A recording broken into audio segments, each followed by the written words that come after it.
हमारे साथ आरजेडी के वरिष्ठ नेता सुनील सिंह हैं। सर, बिहार के विभिन्न जिलों में छात्रों का उग्र प्रदर्शन देखने को मिल रहा है। इसी बीच छात्र संगठन आयसा RYA ने आज बिहार बंद का आह्वान किया है। पेपर लीक, छात्रों पर हुए लाठीचार्ज और केंद्रीय शिक्षा मंत्री धर्मेंद्र प्रधान के इस्तीफे की मांग को लेकर क्या आरजेडी का समर्थन है? देखिए शशांक जी, पहला तो यह है कि उग्र आंदोलनकारी लोग नहीं हैं। ये लोग पूरी तरह शांतिपूर्ण आंदोलन कर रहे हैं और आप भी जानते हैं कि पूरे देश में जिस तरह से नीट मामले में पेपर लीक हुआ, जेईई मामले में जिस तरह से लोगों ने पेपर लीक करके पद पाया है, तो इसके खिलाफ में पूरी जनता ही है रोड पे। अगर सही पूछिए तो छात्र नहीं, उनके पूरे गार्जियनों का भी सपोर्ट है कि भाई हमारा लड़का मेधावी है और वो घर में बैठा हुआ है, वो 10,000 की नौकरी पाने के लिए आतुर है और उससे जो कमजोर लड़का था वो आज कहीं ना कहीं बड़े पदों पर बैठा हुआ है। और इसी की परिणति है कि आज आप देखिए जितने भी प्राइवेट नर्सिंग होम में हैं, मृत्यु दर बढ़ा है। उसी टाइप के लड़के बहाल होकर के आए हैं और जो बड़े बड़े पुल बनने के पहले जो ध्वस्त होकर पुनः कागज की तरह धंसते चले जा रहे हैं, लग रहा है कि बालू के भीत पर वो पुल बनाया जा रहा था, तो उसी टाइप के इंजीनियरों की बहाली हुई है।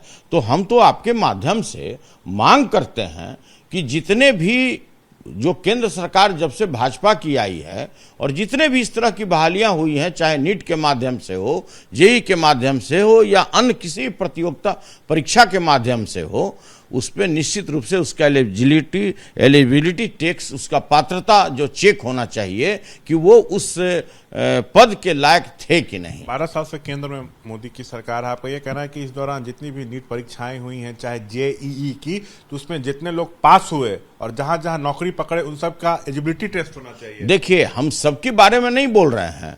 हो सकता है कि उसमें 80% मेरिट वाले लड़के आए हों, लेकिन कहीं न कहीं दाल में काला है। पिछले 12 साल जो विभिन्न परीक्षाएं हुई, बिल्कुल कोई ऐसा परीक्षा नहीं हुआ जिसमें पेपर लीक नहीं हुआ और उसमें 20 से 30-40% तक लड़के जो उसके लिए एलिजिबल नहीं थे और वो पास होकर के आ गए। तो हम आपके माध्यम से डिमांड करते हैं कि सभी वैसे लड़कों का एलिजिबिलिटी टेस्ट होना चाहिए कि वो उस पात्र के लायक थे कि नहीं थे। और जब से ये NBT जो नेशनल टेस्टिंग एजेंसी आया है, NTA, जिसमें आज 47 लोगों को बर्खास्त किया गया, तो वही बात हो गई कि कोई ट्रेन दुर्घटना हो जाए और उसके TT को बर्खास्त कर दिया जाए, तो सेम यही घटना है। इसमें धर्मेंद्र प्रधान जी को इमीडिएट रिजाइनेशन देना चाहिए था। प्रधानमंत्री जी को खुद स्वीकार करना चाहिए था कि भाई यह 12 वर्षों से इस तरह का दाल में काला नहीं बल्कि पूरी दाल ही काली है और हमने देखा है। और हम इसी जांच के क्रम में आगे हम जो भी लोग दोषी होंगे उसको हम जो भी इसके लिए उत्तरदायी होंगे उस गंभीर आरोप लगा रहे हैं। क्या आपकी बात अगर नहीं सुनी गई तो क्या आप कोर्ट का भी रुख कर सकते हैं? स्वाभाविक है। हम ही नहीं, पूरे ऐसे हजारों लोग हैं जिनके लड़कों का मेधा मारा गया, जो उस पद के लायक नहीं थे, उनको पदों पर बैठाया गया। और मैं लगातार कह रहा हूं कि जो भी इधर हाल के लोग दिनों में जो नीट के सहारे और जेईई के सहारे जो बहाल हुए हैं, यही कारण है कि आज अस्पतालों में, प्राइवेट अस्पतालों में मृत्यु दर बढ़ा और जितने भी नए नए पुल बन रहे हैं, बनने के पहले ही बालू के भीत की तरह धाटे।